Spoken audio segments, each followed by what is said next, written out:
you really want to find out how effective a wall is, just ask Israel. 99.9% effective. Then our wall will be every bit as good as that, if not better. Look at all of the countries that have walls, and they work 100%.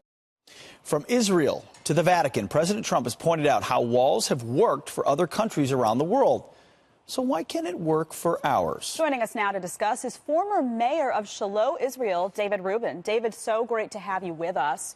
Now, you have at least 77 walls across the globe right now. I want to talk to you in particular, though, about Israel. Obviously, we're in a fierce debate about border security and a wall in the United States right now. What are the stats on the efficiency of the walls and fences actually built in Israel?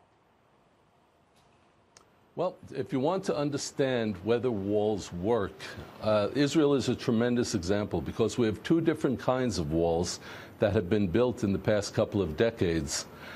So let's first look at the wall in Judea and Samaria, the so-called West Bank, which is the mountainous region that's north of Jerusalem and south of Jerusalem. So in Judea and Samaria, between the year 2000 and the year 2005, there were over 1,000 terrorist attacks in Israel, over 1,000 people killed in terrorist attacks, I should say.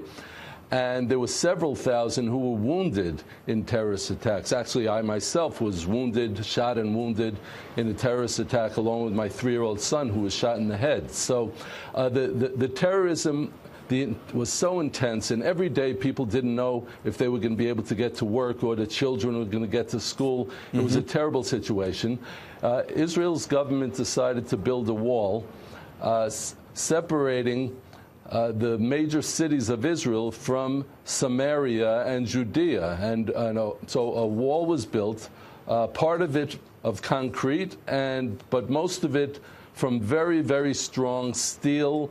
It was a high wall, and it had barbed wire as well as high-tech measures. And it was very, very effective. It cut down on terrorism in Israel's cities by 95% even. So it was very, very effective. And to this day, we don't have major terrorist attacks in the big cities in Israel. Now, if you look at the southern border that separates Egypt and Israel, down there was a problem of illegal immigration. So the issue was a little bit different. It was illegal immigration as opposed to terrorism. But the illegal immigration was causing a lot of crime. And 55,000 immigrants came in from the southern border between the years 2000 and 2012. A wall was built, actually mostly fence, but physical barrier, very strong physical barrier on the entire southern border. And in the first year that it was built, the illegal entry into Israel was cut down to almost to nothing, and in the year after they raised the level and it was cut completely. So I mean, David, we got to leave it right there, but I've been to Shiloh. The terrain there is very diverse.